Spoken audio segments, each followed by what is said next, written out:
Okay, U.S. history. This is Mr. Cruz. This is our first DBQ video that is aligned with the new rubric. Now, the older videos are still good. It's just the old rubric. But if you learn it the old way, it makes the new way seem much, much easier. But some of the differences you'll see in this video. This is the first one that's aligned with the new rubric here in 2024-2025 school year. How long is this rubric going to last? Not sure. But this is the first one where I'm advocating to drop 2 documents right away to save you some time. This is also the first time I'm going to teach to get the unicorn point. I've always said in the past, we're not even going to bother with the unicorn point because it used to be somewhere around 1.8%. At least I forgot what year it was, but there's 1.8% of the kids around the country actually got the unicorn point. So it wasn't even worth trying to stress ourselves out over and lose a lot of time. But now, according to the College Board, it's a lot easier. It should be very easy. There's multiple paths to get the unicorn point now, but we're going to go with the easiest one, path of least resistance. All we got to do is hit 5 documents. We've been doing that anyway. We should get it. We will have an insurance policy here. Our second shot at the unicorn point, if time permits, and I think it will because you're only going to write this essay to 5 documents. You should have time left over. If you can hit the last 2, the 2 you originally got rid of, if you can bring them back at the end of the essay and just write 2 small little paragraphs, hit them with DHTT, that's your second shot. If you use all 7 documents, that's supposed to get you the unicorn point. That'll be a luxury item. Now, according to the new document, we only need 4 to get this thing, but we're going to do 5 because I always like an insurance policy. So we're definitely going to do 5, maybe 7, maybe 6 if time permits. Okay, let's get into it. Here's our prompt. This is the one we did in class. You guys try this on your own. Most of you bombed it, and I totally expected that, so relax. The way you learn DBQs is by practice, practice, practice. These videos are good, but you really need to practice and fail. Get one-on-one feedback from me in class. If you're not in class, you can get one-on-one feedback from me through Teams. Just send me a message. Okay, here's our prompt. Describe the growth of an imperialistic U.S. foreign policy during the late 19th and early 20th centuries. Using your knowledge of the period, construct an essay that explains the roots of this policy as well as the arguments of those who opposed it. That's a heck of a prompt, man. It's like 2 parts. This prompt kind of sucks. This is the kind of prompt you hope you don't get on the test, but it's great for learning.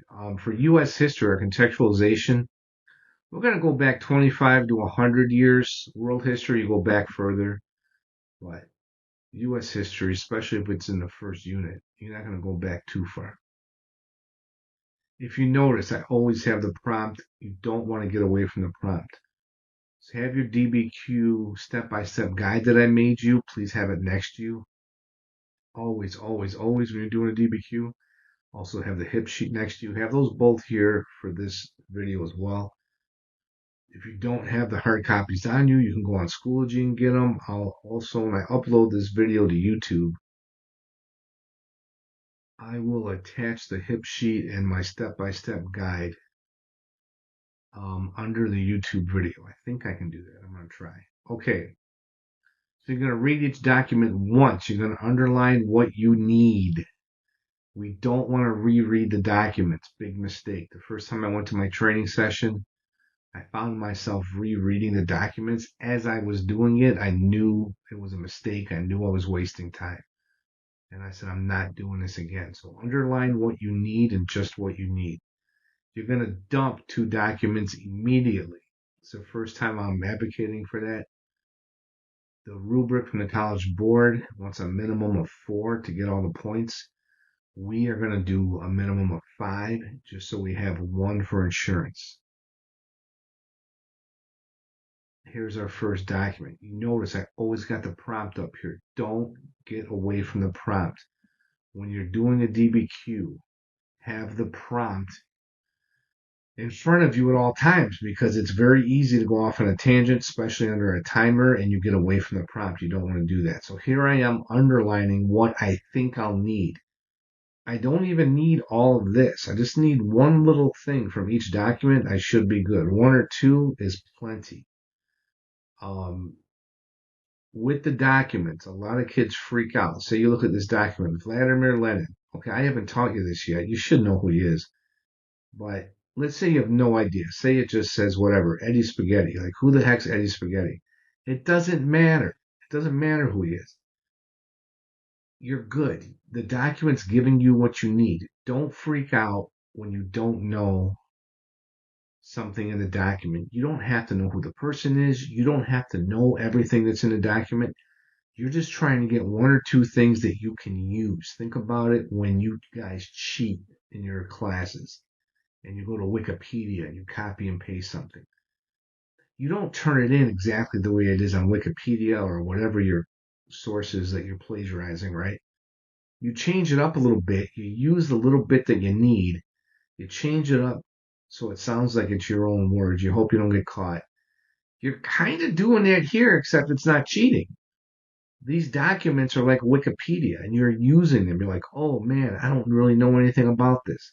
Relax, you're okay. You're going to use the documents. If you look at the documents like they're legal cheat sheets, your stress level should come down. They're going to help you get through this. Here's the next document. I'm underlining what I need. I'm only going to read it once. And most of the time, I don't even use everything I'm underlining. I'll just use one or two things. I'm good. Especially when the documents are big. Like I said in class, when I go to Costco, I don't go up and down every single aisle in Costco, right? I hate Costco. I hate stores. I hate shopping. I'm not trying to stay there all day. I go there to get my ribs. I go right to the meat counter. I get 2 or 3 packs of ribs. I'm the only person there that doesn't have a shopping cart because I'm not going to spend my whole Saturday afternoon just looking at crap to buy. So I'll be in line. I get my ribs. I'm in. I'm out. And I didn't waste my whole Saturday afternoon there. That's how I want you to approach these documents. You don't need to understand who the author is. You don't really need to understand everything in the document. There can be things in the document you don't know anything about, and you're okay. Don't panic, because kids panic and they kind of bail and they give up or they make it harder than it needs to be. Think of it where I just want my ribs. I don't care about anything else in Costco. You just want what's the meat here? What's the main stuff in this article that you need? You only need one or two things. You're good. You don't have to know everything about it. So don't be intimidated by that. You're using the documents. Now, one good thing about this DBQ, the prompt kind of sucks, but we got a lot of visuals on the document. So this was a quick. The two documents I dropped were kind of a lot of text. I just did to save time. I kept all the visuals. This is a political cartoon. I just underlined where I thought I might need. These political cartoons, a lot of times, you don't even need to underline. It is what it is. I always like going for the visuals, man. It saves time. Remember, you only got an hour to do this on the day of the test. This has some census data on it. Probably didn't even really need to underline anything or circle anything, but I did. And then this one is a political cartoon staring at South America. Look at all this showing colonization here. So I didn't even underline it. So I'm down to 5 documents. This is a lot easier than it used to be, right? So we got to make our buckets, guys. Create 2 to 3 buckets. Organize it. Even though we're only doing 5 documents, I still want 3 buckets. I still want my rule of 3. I still want chicken foot. If you don't know what that means, I'll explain it. Okay, so in bucket 1, I put document 3. In bucket 2, I put document 2. In bucket 3, I put documents 4, 6, and 7. I dropped document 1. I dropped document 5. My reasoning for dropping those documents, they were just big documents, saves me a ton of time. This one, I could have done this better probably. You want to try to go themes. If two documents are counter arguments, put those in one bucket. If the other ones are supportive, put it in the other, whatever. Sometimes it's, if it's economic, if it's political. I just did it to where the three visuals I put in the last bucket. And the two with text, I gave them their own bucket. Made sense to me. You don't have to bucket exactly the way I do. You can bucket any way you want. You should be fine. Just makes it flow better if they have some commonalities in each bucket. The only thing you want to just make sure you never, never, never have the same document in more than one bucket because you're going to waste a ton of time. You won't get points when you do the same document a second time. Waste of time. All right, so step 4, we're going to write our thesis. Use the template, use the template, use the template. Let the template do the work for you. And make sure you check your thesis really quick with T-shape 3. And we'll do that as we go. Okay, now this is a ton of really research by people on the college board, your table leaders, the teachers that grade these exams in the summer. This is feedback from them. This is from multiple sources. Chris Peak book, Talking to Kansas City John, talking to people on the college board, Heimler's History, AP Classroom videos. This is just a bunch of stuff I've come up with from reading different things. This can make your life a lot easier if you're proactive instead of reactive. So the things you want to do for your thesis, you want to respond directly to all parts of the prompt, and especially this prompt because there's two parts to it. Make sure your thesis is arguing the prompt. You're going to use a historically defensible claim, meaning you're not just making stuff up. That's why if you use stuff from the document, it's automatically a historically defensible claim. Use what they're giving you. Establish a line of reasoning. A lot of kids have a hard time with this. We don't, because on our step-by-step guide, we know how to establish a line of reasoning. Just use the word because. You can get this right and not really have a good understanding of what it means. Using the word because forces you to establish a line of reasoning. Letter E, you're going to be specific. A common problem here is being too vague. You don't want to go to a Roman village and tell Emo, hey, give me some pasta and some vino, right? He's going to get upset. Tell your waiter exactly what you want. Say, hey, I want Mama Rita's gnocchis and I want some Chianti, right? Be specific. You would never you'd never go to a restaurant and just say, give me some food, right? Okay, so last one, address all parts of the prompt. I never repeated the first one, but common mistake. You must use the word, the typo, word because at least once. This demonstrates a line of reasoning. Use the typo. One specific fact from each bucket is the rule of 3, known as chicken foot. Now, please take advantage of this. This is gold right here. These are the most common mistakes kids make nationwide. Please try to be proactive. Don't restate the question. That's your English class, not here. Don't include items in your thesis that are never mentioned again in your essay. Don't generalize. Don't make stuff up. Don't quote. Don't copy. Don't split your thesis into multiple spots throughout the essay. I've never seen this. I've never seen a student do this. But apparently it's a common issue. I don't get it, but I've never had a student do that. But it's on my list for common mistakes, kids. This is nationwide, not just at our school. Okay, here's our template. Use the template, guys. I saw some of you guys in class. You're struggling on a thesis. I'm looking around. Okay, you're talking weeks and months of research and reading and watching videos and listening to podcasts. I took a whole bunch of information. I squashed it down to one piece of paper to make your life easier. And some of you aren't using it. Don't reinvent the wheel. It's already been invented. Use the template. Make your life easy. The template will do all the heavy lifting for you if you use it. So with the template, you simply start out with copying. You know how to copy.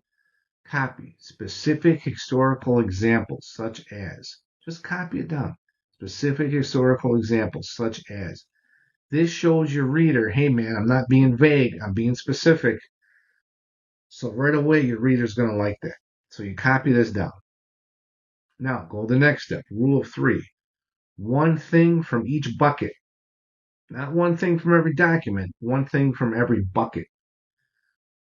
Three specifics. So specific historical examples such as, now you just need three examples.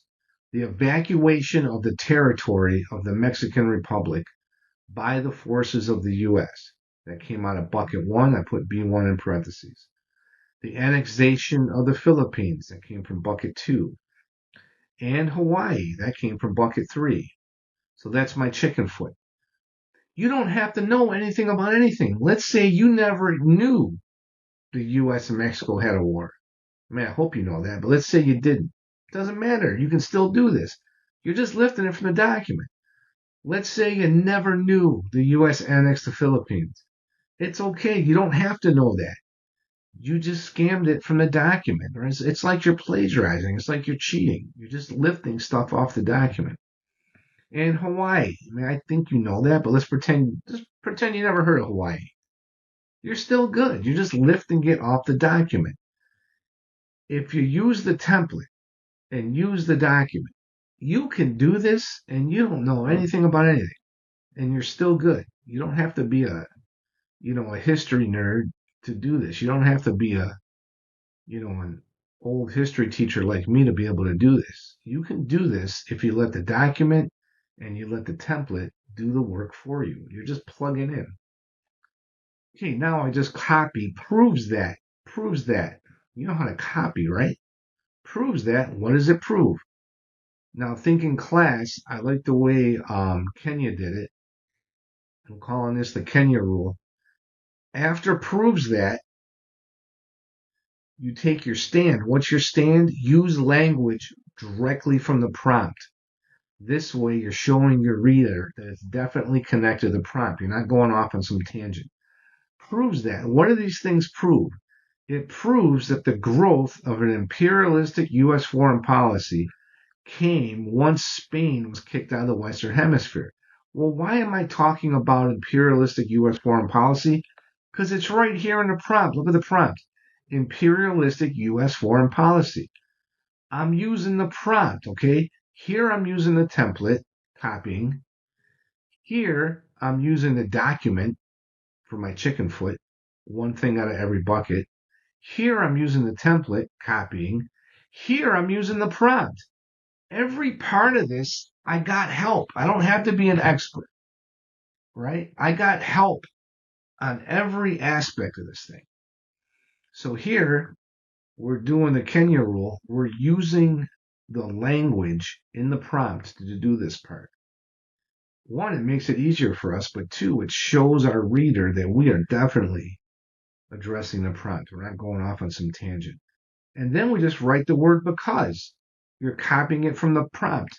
Do you know how to copy? I think you do, right? So now we're using the template again. The U.S. wanted to start their own quest of imperialism. This is my tie back. This is my argument to the prompt. Even if I don't really know this, I'm kind of learning that by reading the documents. Now, you should know that, right? We're going to talk about this in class. You learn this from the Heimler videos. You learn this from the AP Classroom videos, right? My lectures, you doing your work, your videos, right?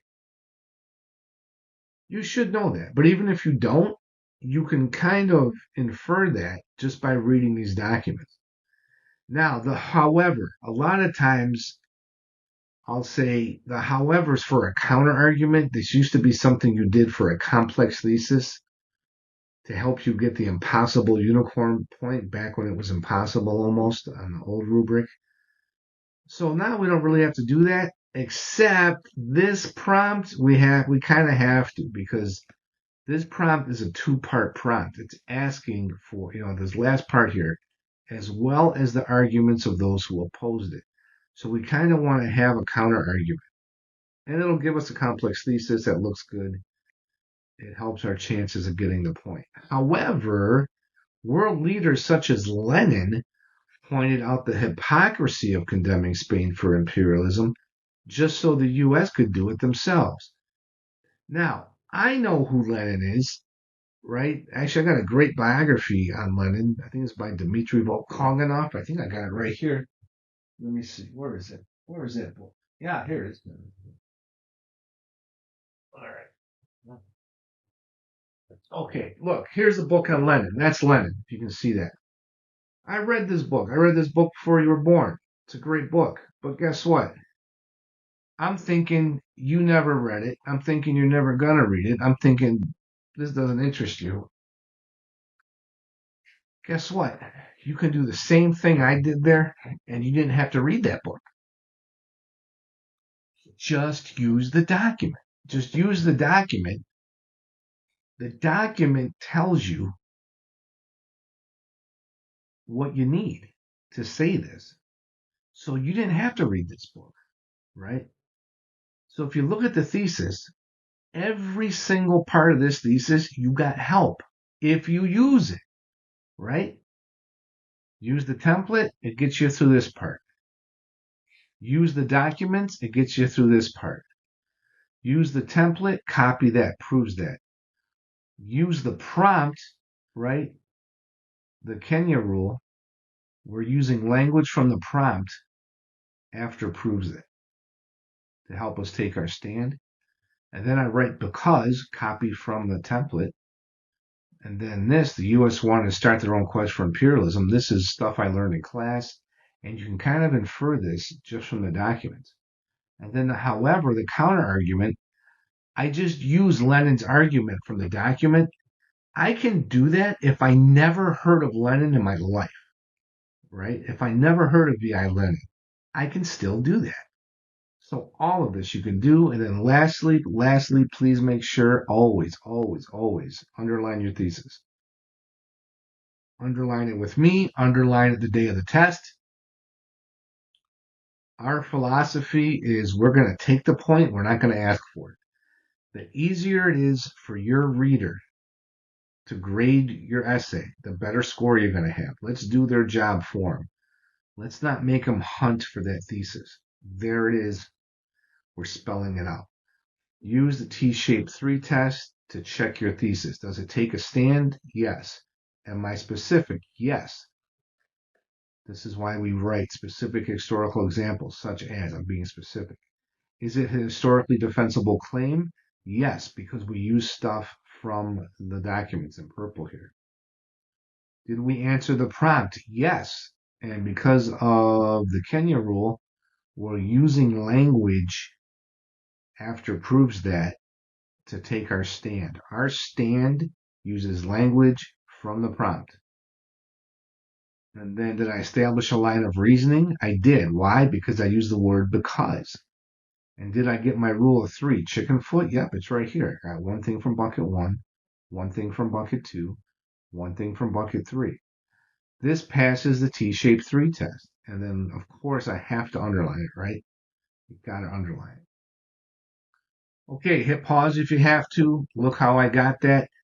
I can know nothing about any of this.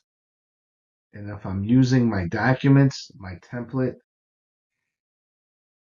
and the step-by-step guide, I'm good. And the prompt, using the prompt. All right. Now the contextualization. We talked about this in class. This is just the story before the thesis, before the prompt. You're setting up your thesis. Think of the Star Wars crawl. I think right now I'm watching The Bear on Hulu. I don't watch it every night. So, a few nights go by. I might forget what the heck happened in the last episode. But it gives you like a recap, right? When you're watching a series on Hulu or Netflix, whatever, it gives you a recap of the last few episodes. It sets up the episode you're about to watch. And the most famous example for contextualization is the Star Wars word crawl. In Star Wars, I was at the theater with my parents and my sister in 1977. We're in the theater. It's sold out. We're all excited. Heard about how great this movie is. And bam, it says episode 4. And I was the good little Catholic schoolboy. I knew my Roman numerals when episode 4 popped up there. And I was like, episode 4? So I remember turning to my dad and I said, how is this episode 4? There was 3 other ones. We miss them? And my dad said, no, we didn't miss them. They haven't made them yet. They're going to make them later. So we're jumping in on episode 4. So that word crawl beginning of Star Wars, it kind of summarized episodes 1, 2, and 3. So when we see the opening scene in Star Wars, when Darth Vader's ship intercepts Princess Leia's ship, and Vader and the stormtroopers board her ship looking for the plans, we know what the heck's going on. It gives us the background info. So that's all the contextualization is. Now, where do you get this from? Where do you get the contextualization? This is where it comes from right here, in between your ears. This is why when I ask you to watch AP Classroom videos, watch Heimler videos, watch my videos, don't just skip through them. Don't just pretend you watched them, right? You're not fooling me. Don't just watch the first minute. If you took shortcuts during the school year, during lecture, in class, during videos, when we're learning content, this is where it bites you. If you did what I asked, if you watch the Heimler videos, you watch the AP Classroom videos, you watch my videos, you pay attention in class when I lecture on content, you're going to be fine. All you need is a couple of vocab words, maybe 3 vocab words, something specific, you'll get the contextualization point. Again, you can't be general, right? How do you check your contextualization? You use BAMs, right? All this is on your step-by-step guide. Everything you see on the slide here is on your step-by-step guide. That's why I want you to have it next to you. I know you can't use it the day of the real test, but we're going to practice. You're going to do a dozen DBQs before you do the real one on test day. You will have the hip sheet and the step-by-step guide lasered in your brain. You'll have it memorized by then. But for now, you can Google your contextualization in class, but the day of the test, it has to come from the top of your head, right? You have to know it. So you got to be specific. You have to address the prompt. You can't be like this prompt. I can't be talking, in ancient Egypt when they built the pyramids, they used to pay the workers, in bread and beer. They accidentally discovered beer and they were paying them in bread and beer. Okay, that's true. Guess what? It has nothing to do with this prompt. It's way too far back. It's on the other side of the planet. It's not relevant to the prompt. So you just can't put anything. You can't put, I'm going to talk about, Chinggis Khan. I'm going to talk about the Silk Road. I'm going to talk about, whatever. I'm going to talk about, ancient Greece. No, none of that stuff's really tied to the prompt. So it's going too far back.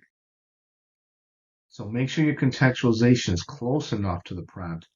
You also have to make sure it's relevant to the prompt, right?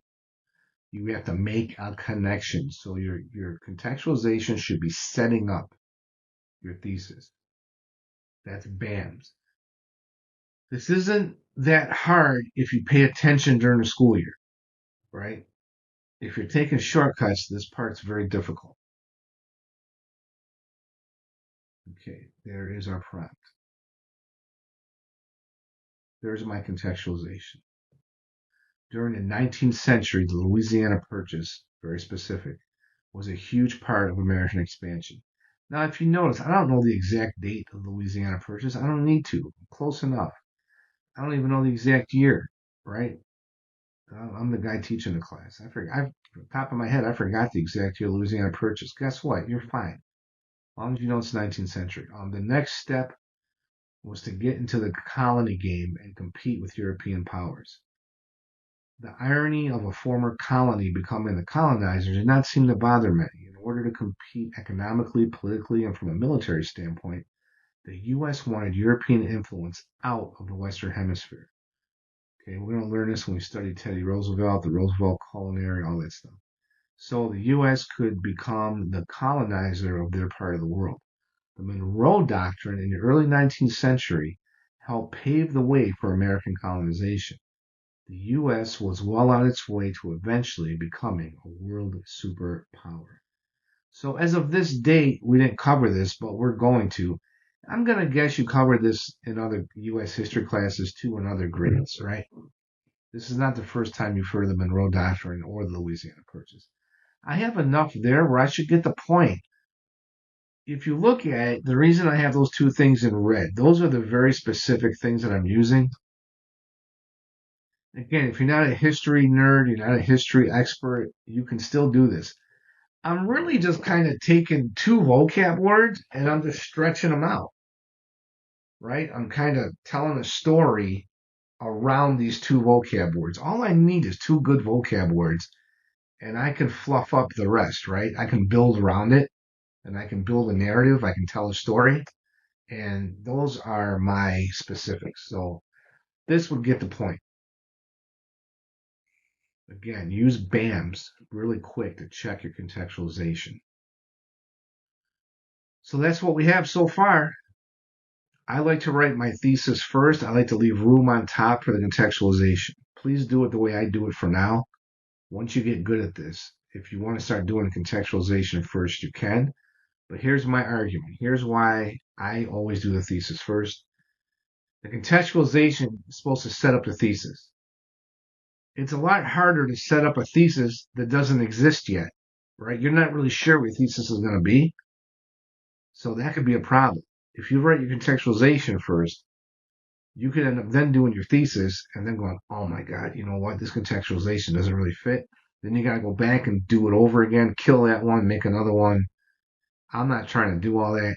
I'm trying to work smart. I'm not trying to work hard. And I'm definitely not trying to waste time because I only got an hour to do this. So that's what I got. Hit pause. Copy this down, please. Contextualization, thesis. I underline the thesis. Hit pause and copy it down. You learn when you copy it down. I'm going to show you how to write a 7, so it'll be easier for you. Make sure you're writing it down. There's a lot to be said about handwriting something down, not on a computer, not on your phone. I want you to handwrite it when you copy it. It's going to help you make sense of this process. And a nice little thing when you practice DBQs, you're learning content. There's been a lot of content, even as a teacher, just in my training. I was doing DBQs and I was learning things, right? When I did AP World History, I was already an old guy with, 3 college degrees. I taught college for 20 years. I didn't realize Portugal had the greatest maritime empire for a while. I don't know how that got by me, but it did. Until I did a DBQ on maritime empires in my AP World History training. That was just like, 6 years ago. So that's the other benefit of practicing these DBQs. You're learning the process and how to do one, but you're also learning content. So it's great practice. That's why I let you guys Google your contextualization for now. Google your evidence beyond the document for now, because you're learning content. All right. Now, all we got to do are our body paragraphs. We're going to hit each document with DHTT. I used to teach 7, do all 7 documents. Then I knocked it down to 6. Now with this new rubric, we knocked it down to 5. So this is a lot faster. Once you learn how to DHTT one document, you're good, man. You're pretty much done. You just got to do the same thing all over again for 4 more, right? It's the same thing over and over again. So what the heck is DHTT? Again, I made you a template to get you through this. You don't have to be an expert. You don't have to be a history nerd. You don't have to be a 4.0 student. This template breaks it down so easily, and it's so easy to use it. Even Mr. Doer could do this. And, if he can do it, you can do it. But if you don't use the template, if you don't use the document, well, yeah, it's not doing you much good, right? You're making your life 10 times harder. Make good decisions. Life's easy. So, what does DHTT stand for? The D stands for describe. So look at what's in red, describe. Just describe what's in the document. Again, you're using the document to cheat. It's like they're letting you cheat. Think of the document as Wikipedia. You're cheating on your essay. You're just going to reword it a little bit. That's what they want you. They just want to see that you've read it, but they don't want you to recopy the whole document. They know what's in there. You can recopy a little tiny bit of it, but you're not just copying the documents, right? Just show them that you've read it. That's all they want to see. They know what's in there. They're grading 100 of these things, right? So they just want to see that you read it. So you describe it. You're using the document. So how did I describe this document? I put the final evacuation of the territory of the Mexican Republic by the U.S. Armed Forces is a specific example of the growth of the U.S. Now, I said specific example to literally tell my reader, hey man, look, I'm being specific. Give me my point. I'm not asking for the point. I'm taking it. The final evacuation of the territory of the Mexican Republic by the U.S. Boy, I'm so smart. I'm a smart history person that memorized all these things, all these facts. No, not at all. I got it from the document. I might not even know where Mexico is on the map. I could still do that. All right? I'm just using the document. It's like I'm cheating. I don't have to know anything about anything, and I can do that. While this land was acquired from war, the U.S. did pay the sum of $15 million. Wow, how did I memorize that? Because I'm so smart? No, it's in the document. I'm just using the document. So that's what's in red. I'm describing it. Now, what's in green? The hip sheet. Just get out your hip sheet. Look at the sentence stems. Use a sentence stem. This is how we're going to get that unicorn point. As long as we hip all 5 documents, according to the new rubric, we should get the unicorn point. I never thought I'd be able to say that. I gave up on the unicorn point years ago. But now, with the rubric being the way it is, we're going to nail this thing. Because we all know how to use the hip sheet. Do you know how to copy a sentence stem? Then you're good. Okay, the reason for this document was to clearly define what land the U.S. was getting for their $15 million, as well. I probably have a typo. There should be as well as clarifying any enslavement. 15 million as well clarify. Should be a comma there or something, but that's okay. That's the other nice thing about AP history. Your English teacher is not grading this, so little mistakes like that, they're gonna let it go. The reader is supposed to be on your side. They're supposed to be fighting for you. They're advocating for you. They want you to pass. That's supposed to be their attitude. 15 million as well, clarifying any enslavement of Mexican was illegal. How do I know that? Because I'm smart? No, it's in the document. I was using the document. The sentence stem from the hip sheet is simply the reason for this document was. That's it. The reason for this document was. It's right. I copied that from the hip sheet. And then the rest of it I got from the document. I don't have to know anything about anything. Therefore, do you know how to copy? I just copied it from the template. So I describe it, then I use a sentence stem from the hip sheet, then I use the word therefore. Therefore, expanding the size of the U.S. as a direct result of U.S. foreign policy. Why am I bringing up U.S. foreign policy? I'm using the language in the prompt. This is kind of like using the Kenya rule in the thesis. I'm using the language in the prompt to show my reader that I am connected to the prompt. I'm not going off on a tangent. I'm not just puking out random facts that have nothing to do with the thesis, right? Because, copy from the template, because Mexico was forced to give up this territory, right? That's kind of like my stand here with this. Mexico was forced to give up this territory. What does that mean, right? Foreign policy, imperialistic ideas. It's connected. I'm on point. That's DHTT. Describe, hip sheet, therefore, tie it back. Throw a because on there, take your stand, you're done. Now here's the good news. You're pretty much done. There's just one other thing I gotta teach you. Now just do the same thing for all the documents. So please hit pause, copy. This is body paragraph number 1. Copy it now. Hit pause, copy it. Okay, we're going to move on. I'm not going to re-explain DHTT for every document. I just explained it. And I've explained it to you in class. I've explained it to you in previous videos. It's right there in the green. And it's right from your step-by-step guide that I made you. You should understand the process by now. Please look to the right to see how I use DHTT for bucket 2. What's in bucket 2? Document 2. So that's how I did it. Hit pause, match it up. What's in red is describe, what's in green is the hip sheet, and then there's a therefore, and there's a because. I didn't put the because in black, it's in purple. So there's the because right there.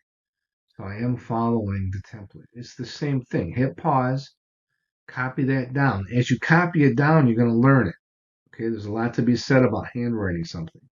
Please don't be using an electronic device. I want you to write it by hand. You'll learn it better. Okay, copy that down. All right, now bucket 3 has 3 documents, right? It's a lot more. So here is me hitting document 4 with DHTT. Please hit pause. Please copy it down. Same exact process as I explained. I don't want to repeat, the same thing over and over again. You guys know I do that enough. DHTT, document 4, hit pause, write it down.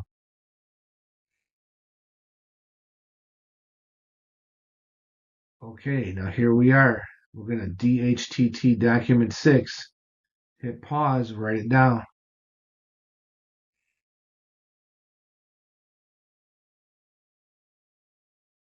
Okay, we're in the home stretch, guys. Guess what? Same exact thing again. Hit document 7 with DHTT. This is body paragraph 3 we've been working on. But here's the nice thing. This could be 3 paragraphs. It could be 5 paragraphs. Could be 7 paragraphs. They don't care about that. College Board doesn't care how they're not counting your paragraphs. It's not a rubric. But for our sake, we're trying to keep it nice, somewhat organized and structured. Now you hit them all with DHTT. Here's the last thing. Evidence beyond the document. This is on your step-by-step guide, everything you see here in the green. This is just stuff that's in my head. This is just stuff I learned. Stuff that I learned from Heimler's history videos, AP Classroom videos, Mr. Cruz's videos, Mr. Cruz's lectures in class, you practicing, you looking at the step-by-step guide, you knowing the step-by-step guide, right? But anyway, the content comes from all those things. The process comes from the step-by-step guide. So this is where if you skip through the videos, you didn't really watch them, this is where it bites you. If you did watch the videos, if you did pay attention to my lectures, then this is kind of easy. It's kind of like what you did for contextualization. There's things in the top of top of your head. Something, just think again, think vocabulary words. You could take 2, 3 vocabulary words, as long as they're relevant to the thesis and the prompt. They're within this time frame. You just kind of expand on them a little bit, and you're good. The only thing you got to remember, there's no double dipping. What does that mean? If you mention something in your contextualization that's not in any of the documents, that's off the table. You can't use the same specific vocab word or topic or event in contextualization, get the contextualization point, and then the same exact thing in your evidence beyond the document. They're not going to give you 2 points for the same information, right? No double dipping. Now, I like to put my evidence beyond the document at the very end. I don't always do it. Sometimes I'm in the middle of my body paragraphs. If something pops in my head, I'll jot it down. Maybe 1 sentence here, 1 sentence there. But I like to just focus on what's in front of me, follow the guide. I focus on my DHTT for each document. DHTT, DHTT, DHTT. And then at the end, now I'm done with everything. My mind's clear. Now I just put a bow on it. Okay, this isn't like your English class. You don't have to have a conclusion paragraph. You don't have to do that. Have something that's relevant specifically to your argument towards the prompt that's not in the documents. It comes from what you learned throughout the school year. So that's what this is. The Manifest Destiny is very specific. Ulysses S. Grant is specific. Andrew Jackson's specific. Trail of Tears is specific. I'm taking maybe 4 vocab words here, and I'm just building a story around the Mexican-American War. That's specific. But I think it was mentioned earlier. One of the documents alludes to it, so I might not get it for that. But that's okay. That's why we have multiple shots. I can see a reader saying, you know what, you can't use Mexican-American War because another document kind of alludes to it when Mexico gave up territory. So they might say, nope, I'm not giving it to you for that. Well, remember, there's no such thing as taking points away. That doesn't exist in AP history for a DBQ. They don't take points away. They just look what they're looking for and they give you the points. Again, the weird thing about the way this thing is scored, in between these 2 paragraphs, I could include a recipe for carbonara. I can explain why I use guanciale, not smoked bacon. You're supposed to use guanciale if it's real carbonara. Blah, blah, blah.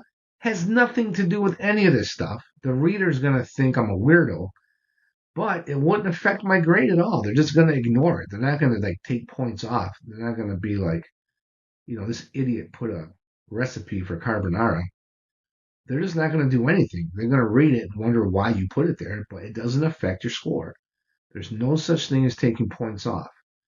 They just give you, they're looking to give you points. So if they don't like the Mexican-American War, I'm okay with that. If they want to make the argument that it's in the document or it's referred to in the document, okay, no problem. Look what else I got. Manifest Destiny. I got Andrew Jackson. I got Trail of Tears. I got the annexation of Texas in 1845. I got other stuff. I got Ulysses S. Grant.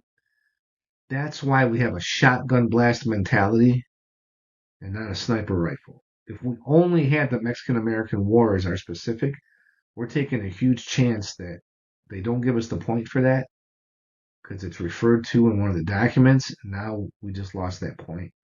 It should be an easy point. Hope that makes sense. Hit pause, copy the contextualization. You're done, guys. That's it. It's like everything else, man. You break this down step by step. It's not that big of a deal. It's not that hard. Don't let the whole thing. If you look at the whole thing at once, it could be intimidating. You break it down into small pieces, step by step. It's no big deal, man. Here's what should happen. You should have time left over because we're only sourcing 5 documents. So when you have time left over, try to hit DHTT on one or both of the documents that you dumped at the beginning. So let's say I'm all done. I'm like, hey man, I got 20 minutes left. Those 2 documents that I dumped, let me read one real quick. I'm going to read it. I'm going to underline it. I'm going to hit it with DHTT. It's just going to be on a floating little paragraph by itself after the evidence beyond the document. Your English teacher would hate this, but it doesn't matter for AP U.S. history. That's not the rubric. They're not looking for sentence structure or paragraph structure. Then once I DHTT one of the extra documents, that puts me at 6. If I got time, hit that 7th one. I hit that 7th one with DHTT. I have a ton of insurance. I got this thing padded. I actually have 3 documents total that are insurance policies for anything I may have missed. And when I do all 7, that's our second shot at the unicorn point. Our 2 shots at the unicorn point are going to be using the HIP sheet for all the documents always. That alone should give us the unicorn point. Just in case anything about that they didn't like, if we hit all 7, it gives us, more of a chance. It's just insurance. I think we got it the way it is. Okay. I think most people in the College Board would say this essay is a 7. If not, maybe I'll send this to Kansas City John or something. I would love for somebody to tell me why this isn't a 7. But I think I got my bases covered. Doing the extra 2 was kind of a luxury item. All right, guys. With content, you can learn content just watching a video, whether it's me, Heimler, AP Classroom. DBQs, the videos help. Watching me do it in class helps. Copying my essay helps too.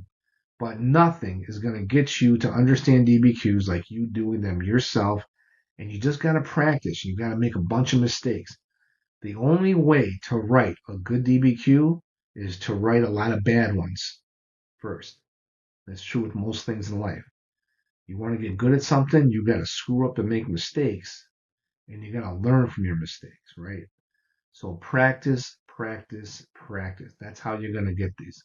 All right, guys. Hope this was helpful. I'll see you in class.